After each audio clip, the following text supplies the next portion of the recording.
ഇടറുന്ന ശബ്ദങ്ങളോടുകൂടി മാത്രമേ നമുക്കത് ഫീൽഡിൽ നിന്ന് റിപ്പോർട്ട് ചെയ്യാൻ കഴിയൂ എന്നറിയാം. തീർച്ചയായും ബന്ധുക്കളും സുഹൃത്തുക്കളും പേരെടുത്തു പറഞ്ഞ് നിതാ എന്ന് പേരെടുത്തു പറഞ്ഞ് കരയുമ്പോൾ നമ്മളുടെയൊക്കെ ഹൃദയം ഉലഞ്ഞു പോകും. അവർ അത്രമേൽ അടുപ്പമുള്ള കൂട്ടുകാരികളും ആയിരുന്നു. ഇന്നലെ ഇംഗ്ലീഷ് പരീക്ഷയ്ക്ക് ഏകദേശം ഈ സമയത്ത് സ്കൂളിലേക്ക് പോയവരാണിവർ. ഇംഗ്ലീഷ് പരീക്ഷ വളരെ നന്നായി എഴുതി. ഇന്ന് ഹിന്ദി പരീക്ഷയ്ക്ക് പഠിക്കണം, കുറച്ചുകൂടി പഠിക്കാനുണ്ട് എന്ന് കൂട്ടുകാരികളോട് പറഞ്ഞ് പരീക്ഷ കഴിഞ്ഞ് നമുക്ക് നേരത്തെ ഇറങ്ങണം കേട്ടോ എന്ന് പറഞ്ഞ് ഇറങ്ങിയ കുട്ടികളാണ്. ആ കുഞ്ഞുങ്ങളാണ് ഇപ്പോൾ ചേതനയേറ്റ ശരീരങ്ങളായി കരിമ്പനക്കൽ ഹാളിൽ കിടക്കുന്നത്. അവരൊരുമിച്ച് ഖബറിലേക്ക് നീങ്ങാൻ പോകുന്നത്. നമുക്കൊപ്പം അഷ്കർ അലി കരിമ്പ കൂടിയുണ്ട്. അഷ്കർ അലി കരിമ്പ മുബഷീറുമുണ്ട്. അഷ്കർ, എനിക്ക് തോന്നുന്നു ഇനി അവശേഷിക്കുന്നത് ഏകദേശം 50 മിനിറ്റ് മാത്രമാണ്. അതിനുള്ളിൽ ഈ ദർശനം പൂർത്തിയാകുമോ? ഈ പൊതുദർശനം പൂർത്തിയാകുമോ? പുറത്ത് ധാരാളം ആളുകൾ ഇപ്പോഴും കാത്തു നിൽക്കുന്നു എന്നാണ് ഇക്ബാൽ സൂചിപ്പിച്ചത്.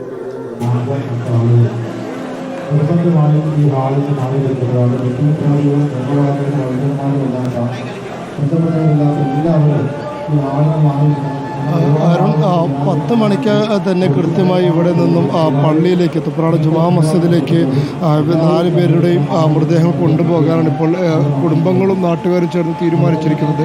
പക്ഷെ അത് എത്രത്തോളം സാധ്യമാകുമെന്നുള്ളതാണ് സംശയം. കാരണം അത്രയേറെ വലിയ ആൾക്കൂട്ടം ഇതിൻ്റെ ചുറ്റുമുണ്ട്. നമുക്ക് ഈ കാണുന്ന ആളുകൾ കടന്നു പോകുന്നത് നമുക്ക് കാണാൻ കഴിയുന്നത് കരിമ്പനക്കൽ ഹാളിൻ്റെ അകത്തുകളിലൂടെ അതിന് നിറച്ചും അതുപോലെ തന്നെ പുറത്ത് ഈ പാർക്കിംഗ് ഗ്രൗണ്ടിൽ മൊത്തം വലിയ ആൾക്കൂട്ടമാണ്. അതിനുശേഷം ഈ വരി നീണ്ട് പുറത്ത് ദേശീയപാതയിലേക്ക് എത്തിയിട്ടുണ്ട്. ദേശീയപാതയുടെ ഓരത്തടക്കം വലിയ തോതിൽ ആൾക്കൂട്ടമാണ്. അത്തരത്തിൽ നീണ്ട നിര തന്നെയുണ്ട്. കൂടുതൽ പോലീസ് ഉദ്യോഗസ്ഥരെ എത്തിച്ചുകൊണ്ട് ആളുകളെ അതിവേഗത്തിൽ കടത്തിവിടാനുള്ള ശ്രമമാണ് ഇപ്പോൾ ഉദ്യോഗസ്ഥർക്ക് നടത്തിക്കൊണ്ടിരിക്കുന്നത്. പക്ഷേ എന്നിരുന്നാൽ പോലും 10 മണിക്കകം ഇത്രയും ആളുകൾക്ക് പൊതുദർശനം പൂർത്തിയാക്കുക എന്നുള്ളത് വലിയ ഒരു പ്രയാസം സൃഷ്ടിക്കുന്ന കാര്യം തന്നെയാണ്. മാത്രമല്ല ഇപ്പോഴും ഈ കരിമ്പനക്കൽ ഹാളിലേക്ക് ഈ നാടിൻ്റെ നാനാ ദിക്കുകളിൽ നിന്നും 100 കണക്കിന് ആളുകൾ ഒഴുകി എത്തിക്കൊണ്ടിരിക്കുകയാണ്. നിരവധി വാഹനങ്ങളിലായി ഓരോ ഭാഗത്തു നിന്നും ഓരോ ആളുകളൊക്കെ എത്തിക്കൊണ്ടിരിക്കുകയാണ്. മാത്രമല്ല കരിമ്പ ഗവൺമെൻറ് ഹയർ സെക്കൻഡറി സ്കൂളിലെ ഒപ്പം പഠിച്ച വിദ്യാർത്ഥികളടക്കം നിരവധി വിദ്യാർത്ഥികൾ ഇപ്പോഴും വരി നിൽക്കുകയാണ്. അവരൊക്കെ ഓരോരുത്തരായി ഇവിടേക്ക് എത്തിക്കൊണ്ടേയിരിക്കുന്നേ ഉള്ളൂ. അപ്പോൾ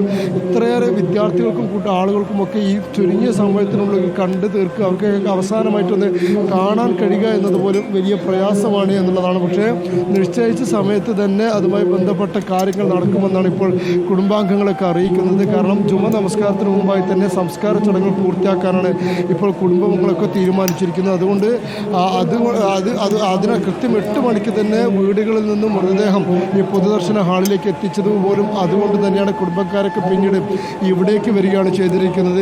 ഈ കുട്ടികളുടെയൊക്കെ രക്ഷിതാക്കളും ഇപ്പോൾ ഇവിടെ ഈ ഹാളിലേക്ക് എത്തിയിട്ടുണ്ട്. പക്ഷേ അവരുടെ ഒന്നും നമുക്ക് കണ്ടു നിൽക്കാനാകാത്ത അവസ്ഥ എന്ന് പറയേണ്ടി വരും. രക്ഷിതാക്കളൊക്കെ കരഞ്ഞ് തളർന്ന് ഒന്നും വയ്യാത്തൊരവസ്ഥയിൽ കുഴഞ്ഞിരിക്കുന്ന ഒരു കാഴ്ചയാണ് നമുക്ക് കാണാൻ കഴിയുന്നത്. മറുഭാഗത്താണെങ്കിൽ ഇവരുടെ സഹപാഠികളും നിരക്കാത്ത കണ്ണീര്, അവരുടെ കണ്ണുകളൊക്കെ നിറഞ്ഞ് ധാരധാരയായി ഒഴുകുന്നത് നമുക്ക് കാണാൻ കഴിയുന്നുണ്ട്. അത്രയേറെ വേദന കടിച്ചമർത്തി അവർ പിടിച്ചു നിൽക്കുമ്പോൾ പോലും പലപ്പോഴും അത് പൊട്ടിപ്പോകുന്നൊരവസ്ഥയാണുള്ളത്. അത്തരത്തിൽ നിരവധി സഹപാഠികളും അധ്യാപകരും ഒരു ഭാഗത്ത്, മറുഭാഗത്താണെങ്കിൽ നാട് മുഴുവൻ ഒരുമിച്ച് എത്തിയിരിക്കുന്നു. നാനാ ദിക്കുകളിൽ നിന്നുള്ള 100 കണക്കിന് ആളുകളാണ് ഇവിടേക്ക് എത്തിക്കൊണ്ടിരിക്കുന്നത്. ഇത്രയും അധികം ആളുകൾ, സ്ത്രീകളും പുരുഷന്മാരും കുട്ടികളും അടക്കം നീണ്ട നിര തന്നെയാണ് ഇപ്പോഴും വരിയിലുള്ളത്. ഇത്രയും ആളുകളൊക്കെ എങ്ങനെയാണ് ഈ സമയത്തിനകം ഈ പൊതുദർശനം സാധ്യമാവുക എന്നുള്ളതാണ് നമുക്കൊക്കെയുള്ളൊരു സംശയം. എന്തായാലും ആളുകളെ വേഗത്തിൽ കടത്തിവിടാനുള്ള ശ്രമം ഉദ്യോഗസ്ഥർ നടത്തുന്നുണ്ട്. 2 വരികളിലായി ഒരേ സമയം ആളുകളെ കാണിച്ചുകൊണ്ടാണ് ഇപ്പോൾ പൊതുദർശനം പുരോഗമിക്കുന്നത്. അതോടൊപ്പം തന്നെ നേരത്തെ എത്തിയ മന്ത്രി കെ കൃഷ്ണൻകുട്ടിയും MP രാജേഷും അതുപോലെ തന്നെ MLA അടക്കമുള്ള ആളുകൾ ഇവിടെ തന്നെ ഉണ്ട്. എല്ലാവരും അന്ത്യോപചാരം അർപ്പിച്ച ശേഷം അതിനോടൊപ്പം മൃതദേഹങ്ങൾക്കൊപ്പം തന്നെ അവസാന മണിക്കൂറുകളിലും സർക്കാരിൻ്റെ തന്നെ ആദരമായി തന്നെ ഒപ്പം തന്നെ നിൽക്കുന്നുണ്ട്.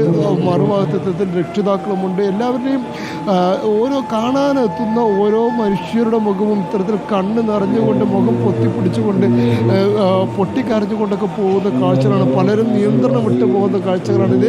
ഈ പൊതുദർശനത്തിന് എത്തുന്ന ആളുകളുടെ കണ്ണീര് കണ്ടുപോലും നിൽക്കാൻ നമുക്ക് കഴിയാത്ത അവസ്ഥയാണ്. അത്രയേറെ വേദനയിലേക്ക് ഒരു നാടിനെ തള്ളിയിട്ടിരിക്കുന്നത് തന്നെ വേണം പറയാൻ. ഈ ഒരു നാട് എന്ന് വെറുതെ പറഞ്ഞാൽ പോലെ ഈ മരിച്ച 4 വിദ്യാർത്ഥികളും ഒരു 500 മീറ്റർ ചുറ്റളവിനുള്ളിൽ ഒറ്റ നാട്ടിൽ ചെറുള്ളി എന്ന് പറയുന്ന ഒരു ചെറിയൊരു പ്രദേശത്താണ് താമസിക്കുന്നവർ. അവിടെയുള്ള മനുഷ്യരാണെങ്കിൽ ചെറിയ ചെറിയ 3-4 സെൻറ്റ് ഭൂമികളിലൊക്കെ തന്നെ ചെറിയ ഭൂമികളിലായി തിങ്ങിപ്പാർക്കുന്ന വീടുകളാണുള്ളത്. പല വീടുകൾക്കും മതിൽ പോലുമില്ല. അത്തരത്തിൽ അതിരുകളില്ലാതെ സ്നേഹം പങ്കിട്ട് ജീവിച്ചിരുന്ന മനുഷ്യരാണ്. അവിടുത്തെ ഓരോ മക്കളും അവിടുത്തെ ഓരോ വീട്ടുകാരുടെയും പ്രിയപ്പെട്ടവരായിരുന്ന മക്കളാണ്. അത്തരത്തിൽ ഒരു നാട്ടിൽ നിന്ന് അടുത്തടുത്ത് നാല് മക്കൾ ഒരേ സമയം വിട പറഞ്ഞപ്പോൾ അതിൻ്റെ ആ വേദന ആ നാടിനെ തന്നെ പിടിച്ചുലച്ചു എന്നുള്ളതാണ്.